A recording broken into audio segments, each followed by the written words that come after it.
मैं सबसे पहले मुजम्मिल साहब आपसे जानना चाहूंगा, सबसे सीनियर आप हैं हमारे पास पैनल में, आपसे जानना चाहूंगा आपकी क्या राय है 8 फरवरी को क्या होने जा रहा है, किस तरह ये इलेक्शंस होंगे, क्या पुरअमन तरीके से होगा सब कुछ, या क्योंकि अब ऐसी कंस्पिरेसी थ्योरी शुरू हो गई है कि खुदा न खास्ता कुछ बुरा भी हो सकता है, आप किस तरह देख रहे हैं? नहीं, मुझे ऐसा कोई बुरा होता नज़र नहीं आ रहा। मेरे ख्याल में पोलिंग ट्रांसपेरेंट होगी और मुझे कभी उम्मीद है कि 2018 की तरह इस दफ़ा आरटीएस नहीं बैठेगा और मैं और आप जल्द नताइज लेके घर को जा सकेंगे। अच्छा। और हमें को 72 घंटे की ट्रांसमिशन नहीं करनी पड़ेगी नताइज के इंतज़ार में, जैसे 2018 में करनी पड़ी थी कि 72 घंटे तक नताइज कराची जैसे शहर के और शहरों के नहीं आ पा रहे थे। तो मुझे उम्मीद है कि नताइज भी जल्द आ जाएंगे और पोलिंग भी ठीक होगी। इसलिए मुझे नहीं लगता कुछ बड़ा होने वाला है या कुछ ऐसा होने वाला है। एक रूटीन की पोलिंग होगी जैसे तमाम इलेक्शंस की होती है, और उसके बाद इस बार बर वक्त नताइज आने की भी मुझे बहुत तवक्को है, क्योंकि इससे पहले मौजूदा इलेक्शन कमीशन ने जितने भी ज़िमनी इंतखाबात कराए हैं, जिनमें पंजाब के 20 हैं, फिर वो इमरान खान साहब के 7 हलकों के हैं, सबके नताइज बर वक्त आए हैं, कोई नतीजा लेट नहीं हुआ है। इसी तरह वो जो और भी डस्का वाला था उस पर भी इलेक्शन कमीशन बहुत फर्म रहा है। तो ये इलेक्शन कमीशन नताइज देने के हवाले से और पोलिंग के हवाले से इसका ट्रैक रिकॉर्ड मुझे ठीक लगता है, और मुझे लगता है कि पोलिंग डे भी ठीक होगा और नताइज भी बर वक्त आएंगे और हम आराम से इस इलेक्शन को देखेंगे। समीना, आपकी क्या राय है इस सिलसिले में?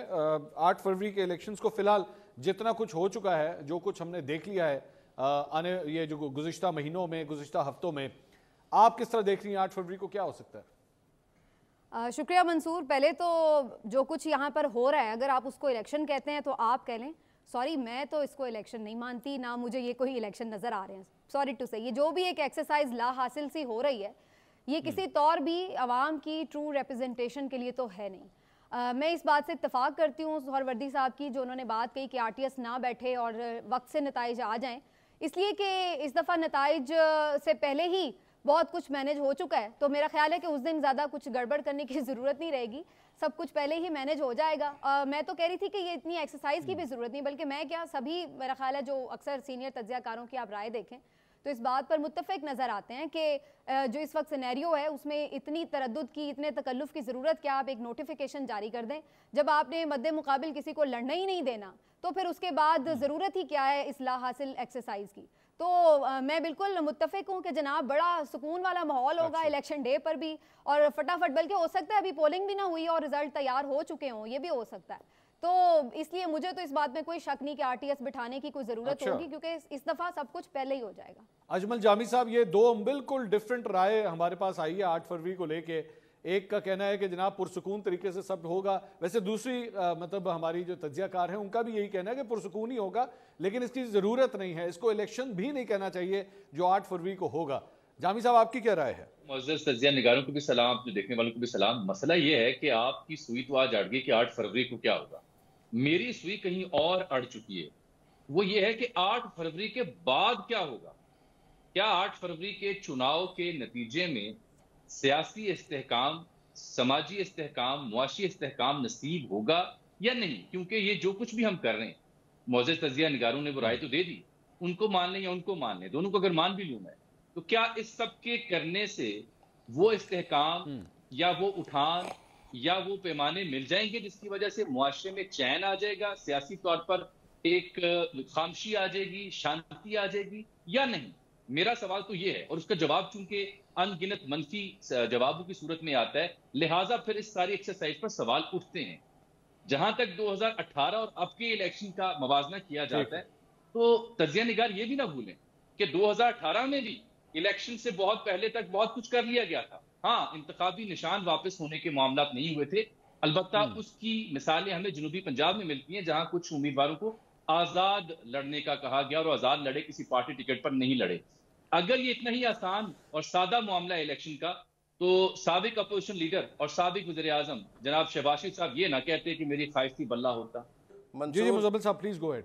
मंसूर, पहली बात तो ये है कि मैंने 8 फरवरी का 25 जुलाई 2018 से मुआज़ने में रद्द अमल दिया है कि जो कुछ 25 जुलाई के 2018 के इंतखाबात थे, उनसे बेहतर 8 फरवरी 2024 के इंतखाबात वाला दिन होगा, क्योंकि आपने दो इंतखाबी दिनों का अच्छा। एक मिनट, दो आप हमारी रहनुमाई कर दें, कैसे वो बताएं ना, कैसे उनसे बेहतर होगा? उनसे बेहतर इस तरह होगा कि इस बार मुझे उम्मीद है कि आरटीएस नहीं बैठेगा, और मुझे उम्मीद है कि इस बार जो है बर वक्त नताए जाएंगे।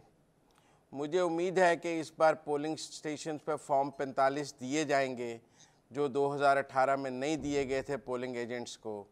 और मुझे उम्मीद है कि कोई इदारा इस बार डब्बे उठाकर नहीं ले जाएगा अपनी सरकारी गाड़ियों में, जैसे कि 2018 में उठाकर ले गया था। तो मुझे एक जुमला कहने की इजाजत दीजिए यहाँ पे, अगर आप माइंड ना करें। मेरी बात पूरी कर लेने दें जामी साहब, आप पूरा शो आपका है, पूरा शो आपका है।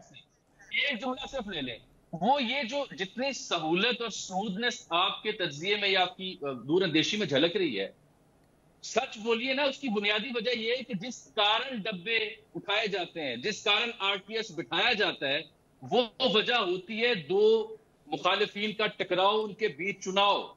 जब उस चुनाव में एक फरीक रहा ही नहीं, वो इंतखाबी निशान ही नहीं रहा, तो फिर ये एक्सरसाइज क्या करनी पड़ेगी भला आपको? देखें अजमल जामी साहब, ये इलेक्शन वो एक अलग बहस है, उस पर भी बात कर लेता हूँ मैं आपसे, मैं उससे भाग नहीं रहा।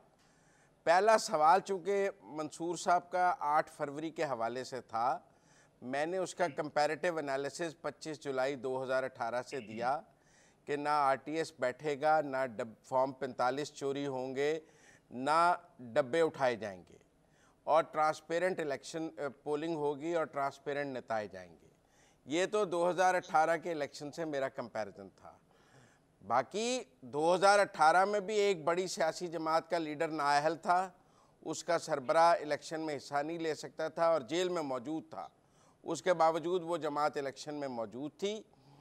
इस बार भी एक सियासी जमात का अगर लीडर नाअहल है तो ये कोई इलेक्शन की क्रेडिबिलिटी का सवाल नहीं है कि कोई नाअहल है तो पूरा इलेक्शन वॉइड हो गया है।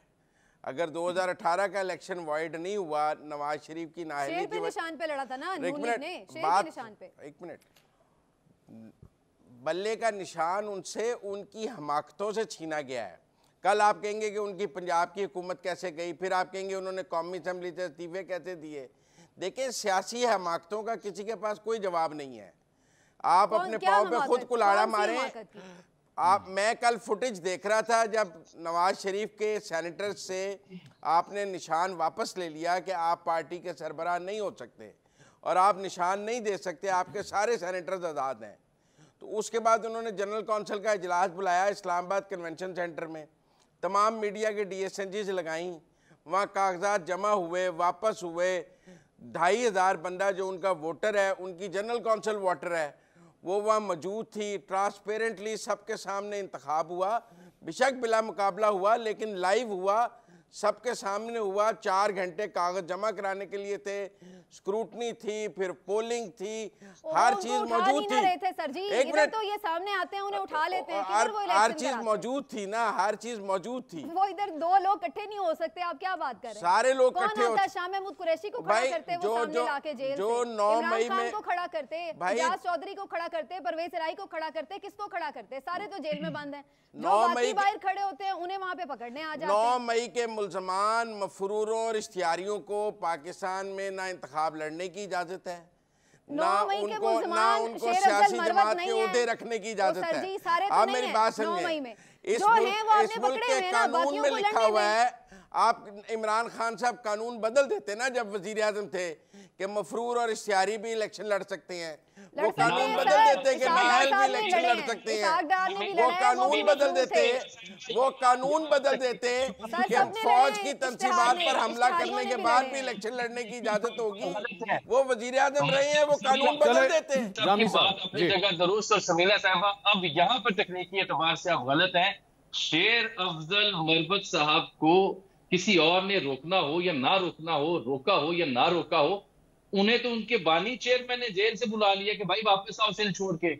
वो जिस किस्म की जुबानों बयान अपनी सीनियर क़यादत के बारे में इस्तेमाल कर रहे हैं, क्या ये वो जमहूरी रवैये जिनका प्रचार करना मकसूद था? तो शेर अफजल मजहर साहब को तो बुलाया गया कि वापस आए नहीं, छोड़ मैं के। तो वो 9 मई वो के ये वाकये पे नहीं- बात कर रही थी कि वो उसमें मुलविस नहीं है, और भी बहुत सारे लीडर्स हैं जो 9 मई में नहीं है मुलविस, उनको लड़ने दिया जाना चाहिए। और जहां तक बल्ले के निशान की बात है कि अच्छा, जी